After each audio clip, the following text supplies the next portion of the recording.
আজকের রেসিপি আছে দেশি ট্যাংরা ঝাল।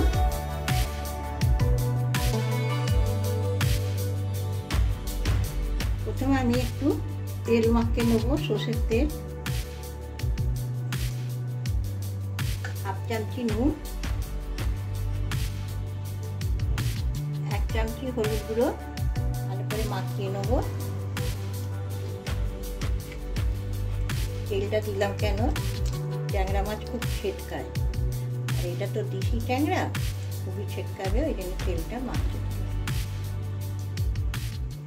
সর্ষের তেল দিয়ে দিচ্ছি, ওকে ভেজে নেব।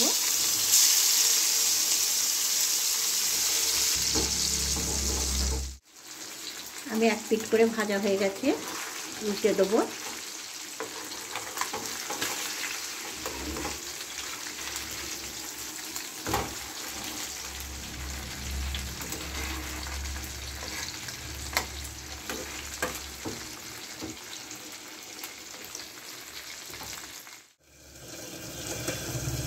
এক চামচি নুন দিলাম, একটা মশলা তৈরি করে নিচ্ছি। হলুদ গুঁড়ো দিয়ে দিলাম 1 চামচি, 1.5 চামচি, লঙ্কা গুঁড়ো যে যার ঝালের মতন, আমি 1 চামচি দিলাম। ধনে গুঁড়ো দিয়ে দিলাম 1 চামচি, জিরে গুঁড়ো দিয়ে দিলাম 1 চামচি। এখানে আদা রসুন বাটা আছে, 1 চামচি দিয়ে দিচ্ছি। দিয়ে এটাকে ভালো করে গুলে রাখছি।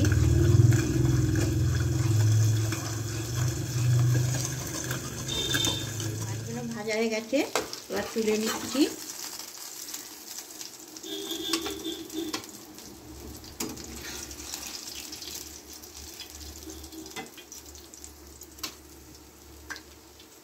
পেঁয়াজ দিয়ে দিচ্ছি, একটা গোটা পেঁয়াজকে একদম ছোট ছোট করে কুচিয়ে রেখেছি, দিয়ে দিলাম।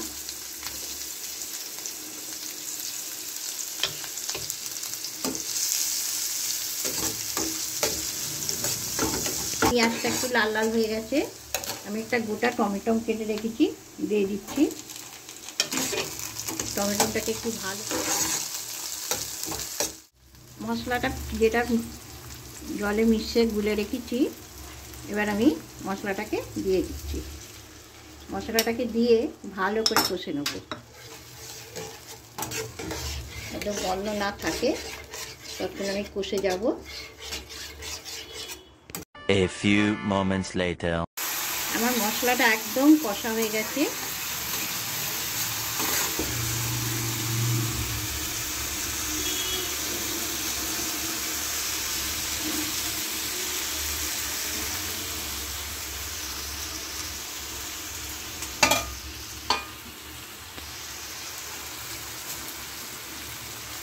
আমি একটুখানি জল দেবো, খালি মাছগুলো সেদ্ধ হবার জন্য।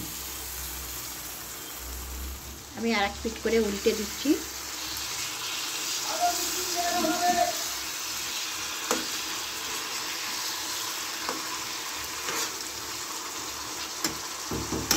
এটা একদম ছোট মাছ তো, আমি একদম পোড়া পোড়া করবো। এবার আমি গরম মশলা দিয়ে দিচ্ছি 1 চামচি, দিয়ে দিচ্ছি। আপনাদের যদি ট্যাংরা মাছের রেসিপিটা ভালো লাগলে আমাকে সাবস্ক্রাইব করবেন, লাইক করবেন, কমেন্ট করবেন। সবাই ভালো থাকবেন, সুস্থ থাকবেন। আমার রান্নাটা একবারে কমপ্লিট রেডি।